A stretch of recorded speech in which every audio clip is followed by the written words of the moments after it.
नमस्कार साथियों, आप सभी का हमारे YouTube चैनल पर स्वागत है। और हम चर्चा कर रहे थे जीके के अंदर। राजस्थान जीके आने वाली सभी शिक्षक भर्तियों के लिए इम्पोर्टेंट है, चाहे ग्रेड फर्स्ट हो, चाहे ग्रेड सेकंड हो, चाहे ग्रेड थर्ड हो, सभी के लिए बहुत ही महत्वपूर्ण पार्ट है। और सभी परीक्षाओं के सिलेबस में ये जुड़ा हुआ है कि चौहान वंश, जिसमें चौहान आपको पता होगा दो तीन जगह के जो चौहान है वो महत्वपूर्ण है। सबसे पहले अजमेर के चौहान पर हमने स्टार्ट किया था, इसी तरह इसके बाद जालोर के चौहान भी अपने आप में इम्पोर्टेंट है, और रणथंभौर के जो चौहान है वो भी इम्पोर्टेंट है। तो हम चर्चा कर रहे थे अजमेर के चौहानों पर। अजमेर के चौहानों का हमने एक वीडियो पहले डाल दिया था, दो तीन दिन नहीं, 6-7 दिन हो गए उस वीडियो को, तो हो सकता है थोड़ा लंबा भी हो गया। लेकिन हम जो आपको चीज़ें बता रहे हैं बहुत ही महत्वपूर्ण है, और ये चीज़ें वो ऐसी विषय वस्तु है, ऐसी आपके जो शॉर्ट नोट्स हैं जो आपको कहीं भी नहीं मिलेंगे। ये राजस्थान हिंदी ग्रंथ अकादमी की जो बुक्स हैं उनसे, और राजस्थान अध्ययन जो गवर्नमेंट स्कूल्स में चलती हैं उन बुक्स का जो निचोड़ है वो हमने यहाँ प्रस्तुत किया है। और इससे बाहर आपको राजस्थान जीके या हम जो चौहान पढ़ रहे हैं उससे बाहर पढ़ने की आवश्यकता नहीं है।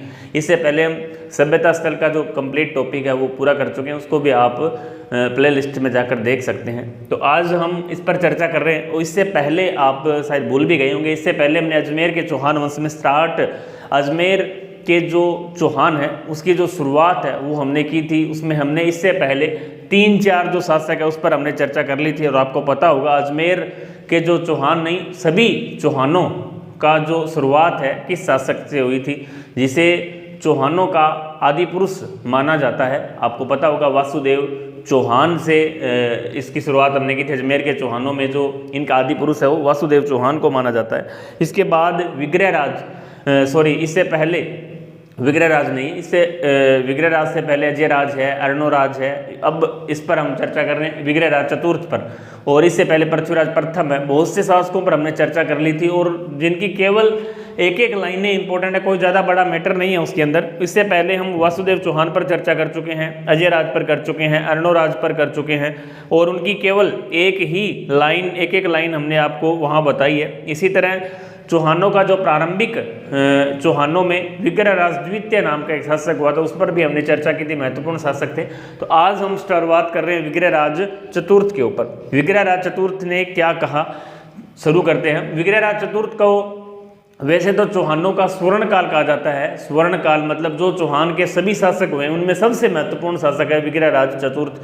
कारण है इनके समय में इनका जो खुद का नाटक है घड़ी कैली नाटक, उसकी उन्होंने रचना की। इसके अलावा इनके जो 2-3 दरबारी कवि थे वो भी महत्वपूर्ण थे, उनके द्वारा भी कुछ ग्रंथ है जो लिखे गए। इस कारण इसी रचनाओं के कारण इन्हें विग्रहराज को स्वर्ण युग है जो चौहानों का बोला जाता है कई बार। हम शुरुआत करते हैं। विग्रहराज चतुर्थ इन्होंने तोमरों को पराजित किया था, बहुत ही इंपॉर्टेंट है। तोमर वंश को पराजित करके दिल्ली पर शासन स्थापित किया, और दिल्ली पर अधिकार करने वाले चौहानों के प्रथम शासक थे प्रथम चौहान शासक कौन थे? विग्रहराज चतुर्थ थे। इसके बाद इन्होंने गजनी के खुसरू शाह, इंपॉर्टेंट है, कई बार पूछा गया है, गजनी के खुसरू शाह को भी इन्होंने क्या किया था? परास्त किया था। गजनी के खुसरू शाह को परास्त किया। और इनका एक इंपॉर्टेंट पॉइंट है कि जयानक जो भट्ट है, जयानक भट्ट ने इन्हें कवि बांधव की उपाधि दी थी। कवि बांधव किसने बोला था? जयानक ने बोला था। ये कई बार परीक्षाओं में पूछा गया है। और इन्हें गजनी के शासक खुसरू शाह को भी परास्त किया था। दोनों ही लाइनें अपने आप में इंपॉर्टेंट है। तीसरा पॉइंट है कि विग्रहराज ने हरिकेली नाटक, एक नाटक था हरिकेली, उसकी रचना किसने की थी? विग्रहराज ने की थी। इनके दरबारी साहित्यकार थे सोमदेव ने, दरबारी साहित्यकार ने एक ग्रंथ लिखा, उसका नाम है ललित विग्रहराज। ललित विग्रहराज की रचना सोमदेव ने की थी। ललित विग्रहराज की ग्रंथ की जो रचना है ललित विग्रहराज की रचना सोमदेव ने की थी। इसी तरह इसका चौथा महत्वपूर्ण पॉइंट है अजमेर में संस्कृत पाठशाला का निर्माण, आपको पता होगा उसका निर्माण करवाया। पर आपको पता होगा आजकल वहाँ संस्कृत पाठशाला नहीं है, उसे तोड़कर कुतुबुद्दीन ऐबक ने उसके बाद वहाँ क्या बनाया था? आपको पता होगा 2.5 दिन के झोंपड़े का निर्माण करवाया था। इसी तरह उस पर इसके अलावा उन्होंने जो निर्माण करवाया अजमेर के संस्कृत पाठशाला का, उस पर उन्होंने क्या लिखवाई थी? हरिकेली नाटक की पंक्तियाँ खुदवाई थी। इंपॉर्टेंट है।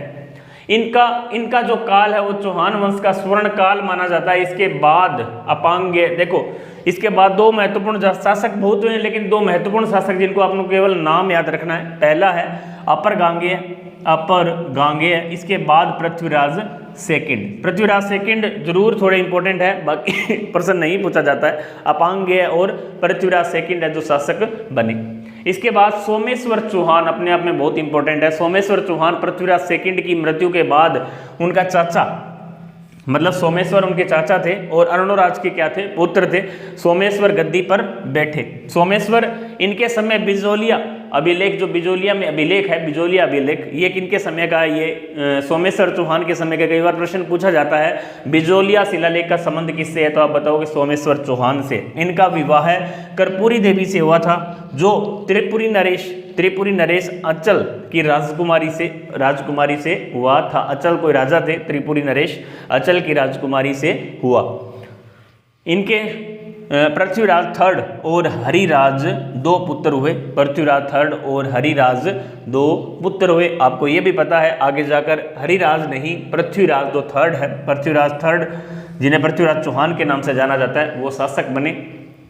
आगे हम इसी की बात करेंगे। सोमेश्वर चौहान के बाद सबसे महत्वपूर्ण शासक है, चौहानों में सबसे इंपॉर्टेंट है, इनकी साहित्य कृतियाँ इंपॉर्टेंट है, इनके जो गौरी के साथ युद्ध है वो इंपॉर्टेंट है। इसके अलावा एक दो युद्ध और हैं वो भी इंपॉर्टेंट है। पृथ्वीराज थर्ड अपने आप में इंपॉर्टेंट है। अजमेर के चौहान वंश का अंतिम और प्रतापी शासक हुआ पृथ्वीराज तृतीय, जिनका जन्म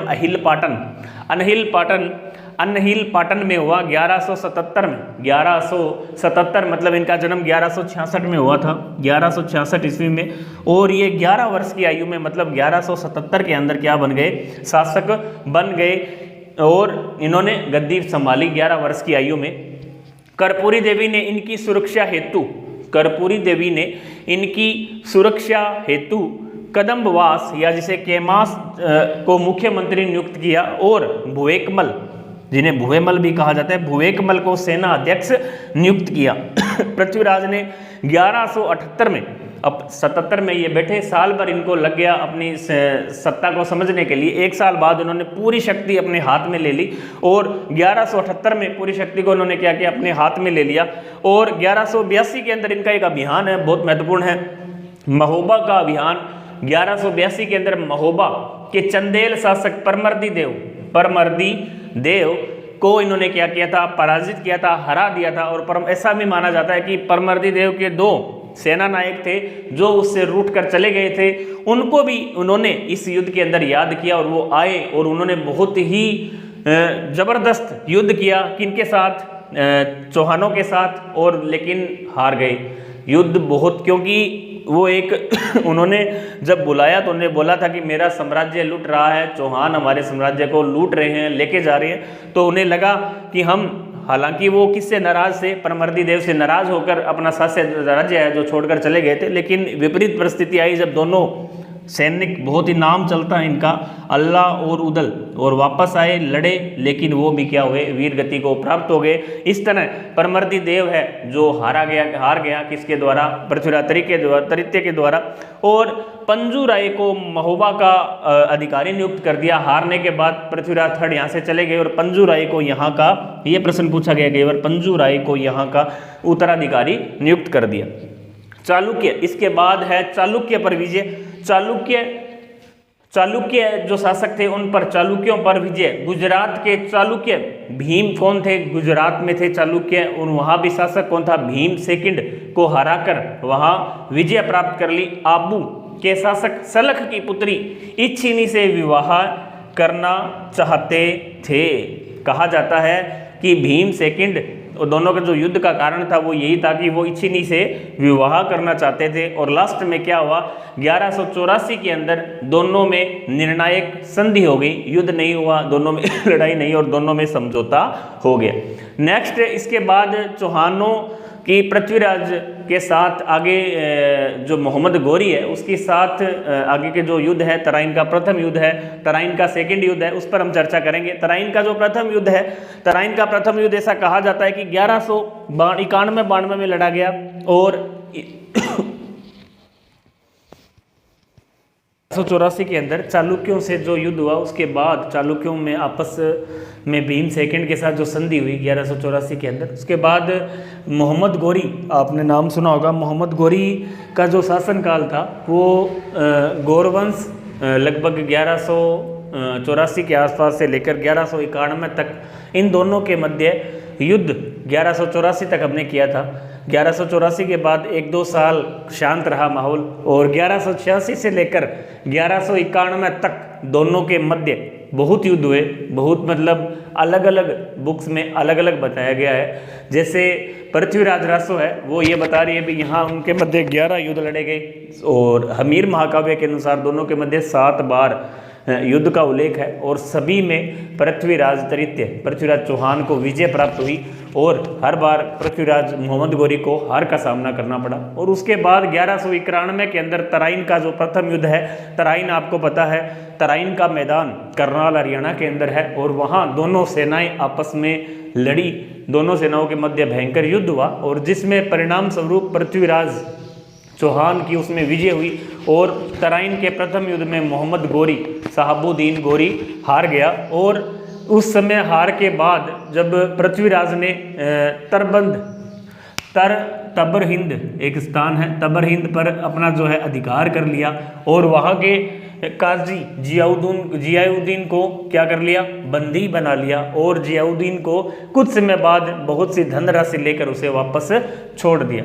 तो ये तराइन के प्रथम युद्ध की बात हुई। और तराइन के प्रथम युद्ध की हार के बाद मोहम्मद गोरी रुका नहीं, उन्होंने वापस उसी समय, हालांकि जो उनकी युद्ध प्रणाली थी वो बहुत ही शानदार थी, दूसरे युद्ध में और अधिक सेना के साथ, हालांकि सेना फिर भी मोहम्मद गोरी की पृथ्वीराज चौहान से कम थी, लेकिन जो उनकी युद्ध प्रणाली बहुत ही शानदार थी। थोड़े दिन बाद वापस तराइन के मैदान में आया, और दोनों के मध्य तराइन का जो सेकंड युद्ध है वो हुआ, और उसमें परिणाम स्वरूप मोहम्मद गोरी ने इस युद्ध में पृथ्वीराज चौहान को हरा दिया। अर्थात भारत के अंदर जो तराइन, भारत के अंदर तुर्क वंश की स्थापना हो गई, गौर वंश की स्थापना हो गई, और इनके मध्य युद्ध जो हुआ उसके अंदर 1192 में गौरी व पृथ्वीराज के मध्य युद्ध हुआ। पृथ्वीराज के साथ मेवाड़ के शासक समर सिंह और दिल्ली के गवर्नर गोविंद राज भी थे, लेकिन गोविंद राज उसमें क्या गए, मारे गए।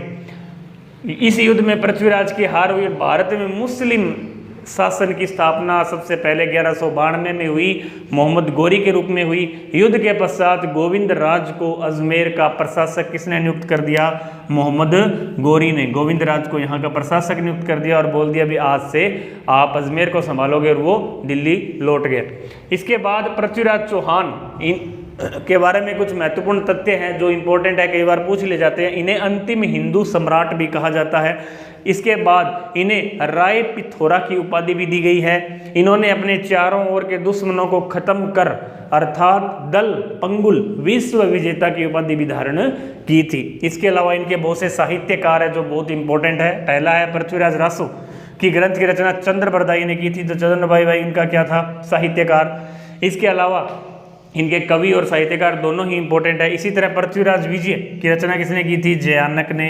इसके अलावा वागीश्वर है, जनार्दन है, आशाधर है, पृथ्वी भट्ट है, विश्वपति गौड़ है।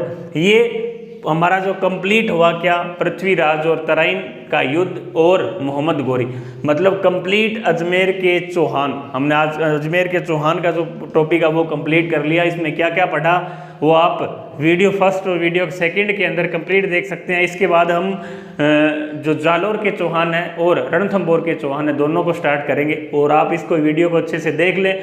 और आने वाली सभी शिक्षक भर्तियों के लिए इससे बाहर राजस्थान जीके के अंदर जो मैं टॉपिक करवा रहा हूँ आने की संभावना ना के बराबर है, क्योंकि यहाँ कुछ छोड़ा नहीं है हमने। राजस्थान हिंदी ग्रंथ अकादमी की जो बुक्स है उसका निचोड़ है। इसके अलावा राजस्थान अध्ययन की जो बुक है उसका जो सार संग्रह है वो हमने यहाँ प्रस्तुत करने का प्रयास किया है। तो इसके अलावा मैं नहीं समझता कि एग्जामिनर कहीं से प्रश्न उठाता है, लगभग यहीं से प्रश्न पूछे जाते हैं। वो हमने सभी चीज़ें कंप्लीट कर ली है। नेक्स्ट वीडियो में हम फिर चौहान का नेक्स्ट टॉपिक स्टार्ट करेंगे। तब तक के लिए जय हिंद, जय भारत, जय।